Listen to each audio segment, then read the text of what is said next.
जय हिंद। एक बार फिर से स्वागत है इस नए वीडियो पे।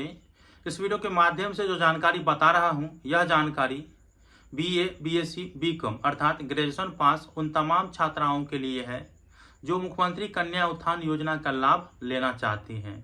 हम सभी को पता है कि अगर कोई छात्राएं ग्रेजुएशन पास कर जाती है तो उनको मुख्यमंत्री कन्या उत्थान योजना के तहत 50,000 रुपये की प्रोत्साहन राशि दी जाती है।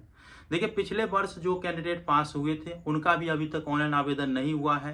साथ में जो इस बार पास हुए हैं उनका भी ऑनलाइन आवेदन नहीं हुआ है। पिछले से पिछले वाले भी कुछ बच गए हैं जिनका आवेदन नहीं हो पाया किसी न किसी वजह से, तो उनका भी आवेदन होने वाला है। तो कब से आवेदन होगा और कब तक होगा, हमें कौन कौन से डॉक्यूमेंट तैयार करके रख लेना है। देखिए, मैं आपको साफ साफ बता देना चाहता हूँ, चुनावी वर्ष है, ठीक है। और जो पदाधिकारी रहते हैं, चाहे कोई चीज़ में आपको दिक्कत है तो करेक्शन कराने में भी टाइम लग सकता है। तो इसीलिए आपको जो डॉक्यूमेंट बता रहा हूँ वो डॉक्यूमेंट आपको सही सलामत रखना है, और कौन कौन से डॉक्यूमेंट तैयार करके रखना है वो मैं आप लोगों को बता देता हूँ। और आप लोगों का इतना उम्मीद है कि 100% जो है कभी भी आप लोगों का नोटिफिकेशन आ सकता है कि फॉर्म फिलअप करिए, इतने लाख कन्याओं को प्रोत्साहन राशि दिए जाने हैं। तो इसीलिए आपको घबराना नहीं है, जो डॉक्यूमेंट कह रहा हूँ वो तैयार रखिए। और 31 दिसंबर 2025 से पहले जो है ना आप लोगों का आवेदन हो जाएगा, ठीक है। और संभवतः आपके खाते में पैसा भी आ जाएगा। तो किनको किनको कौन से डॉक्यूमेंट रखना है मैं आपको बता देना चाहता हूँ, ठीक है। देखिए, मैं आपको बता देना चाहता हूँ कब से शुरू किए जाएंगे, इसको लेकर के कोई अभी फिक्स तिथि निर्धारित नहीं की गई है। जैसे ही ऑफिशियल नोटिफिकेशन जारी किया जाएगा तो आप लोग देख ही लेंगे। जब इतना पोस्ट सरकार के द्वारा किया जा रहा है तो आप लोगों के लिए भी पोस्ट होगा, ठीक है। तो इसीलिए आप लोग धैर्य बना करके रहें।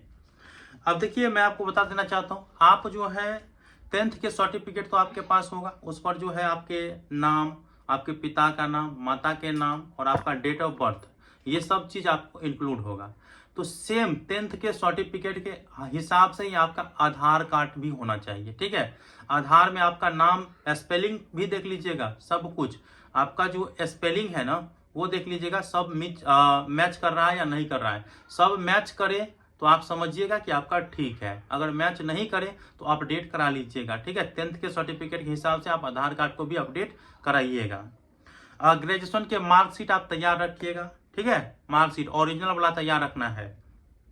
बैंक पासबुक, जी हाँ दोस्तों, बैंक पासबुक जो है आपको तैयार रखना है।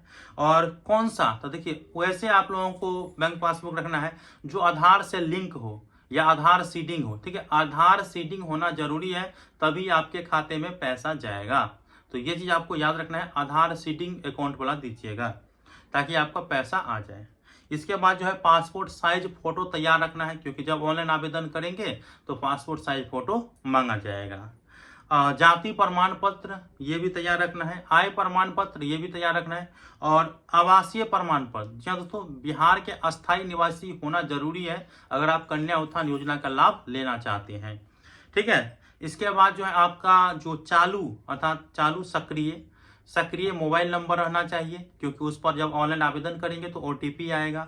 सक्रिय ईमेल ID रहना चाहिए, उस पर भी OTP आएगा।